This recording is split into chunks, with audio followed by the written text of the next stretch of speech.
السلام علیکم دوستو، اس وقت آپ دیکھ رہے ہیں دلچسپ دنیا۔ آج ہم بات کرنے والے ہیں کہ اللہ تعالیٰ نے انسان کو اس دنیا میں کس مقصد کے لیے پیدا کیا ہے اور کائنات کی وجود کو کس مقصد کے لیے بنایا گیا ہے۔ اس ویڈیو کو مزید آگے جاننے کے لیے ہمارے چینل دلچسپ دنیا کو سبسکرائب کریں اور ساتھ میں بیل کا بٹن دبائیں تاکہ نئے آنے والی ویڈیو سے آپ آگاہ رہیں۔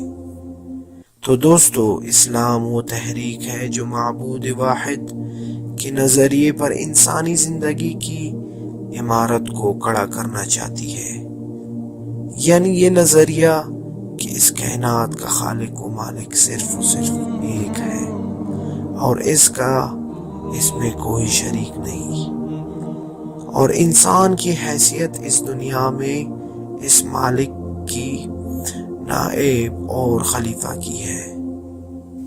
اگر کوئی اس خام خالی میں ہو کہ وہ اس کائنات میں مختار کل ہے تو وہ ایک بہت بڑی غلطی میں مبتلا ہے۔ یہاں یہ بات قابل ذکر ہے کہ انسان کا بنیادی مذہب اسلام ہی ہے، لیکن جس معاشرے میں اس کی تربیت اور اٹھنا بیٹھنا ہوتا ہے وہ اس کو متعلقہ رسم و رواج اور مذہب سے جوڑ دیتا ہے، کیونکہ انسان کی ابتدا سیدنا آدم علیہ السلام سے ہوئی تھی اور وہ مسلمان تھے۔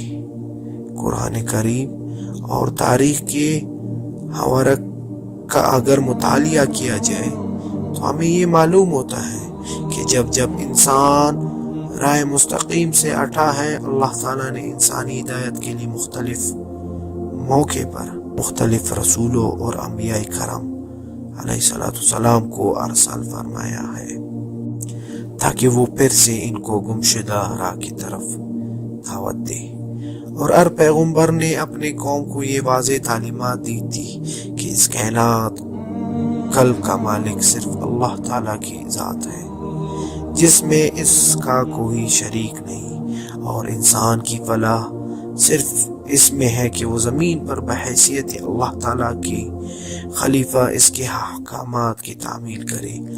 لیکن ہوا کچھ یوں کہ انسان اپنے عجلت اور ہٹ درمی کے باعث خدا سے دور ہو چکا ہے۔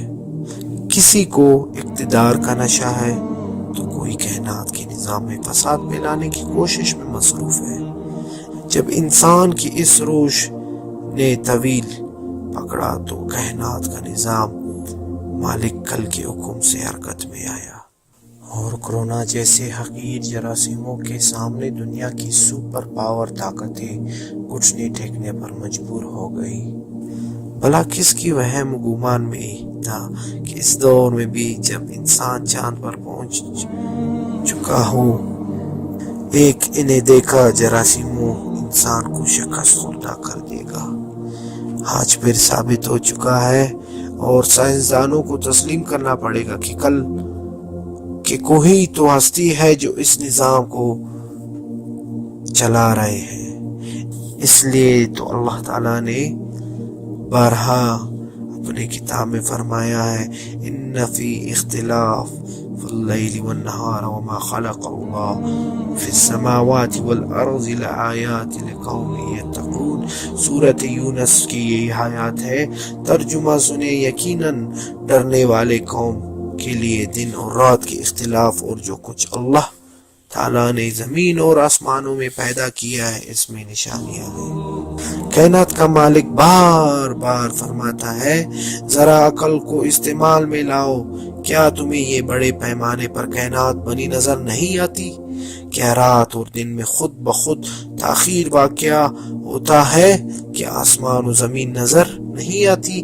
کیا ان میں سورج، چاند، ستارے، نہریں، درخت، قدرت کی عجائب نظر نہیں آتی؟ اگر نظر آتی ہے تو اللہ تعالیٰ کی احکام کو پھیلا ہو اور خود عمل کرو۔ ویڈیو پسند آنے کی صورت میں لائک کریں اور کمنٹ باکس میں کمنٹ کریں تاکہ اس طرح نئے ویڈیوز اسلامی ہم آپ کے لیے لا سکیں۔ تب تک کے لیے اللہ حافظ۔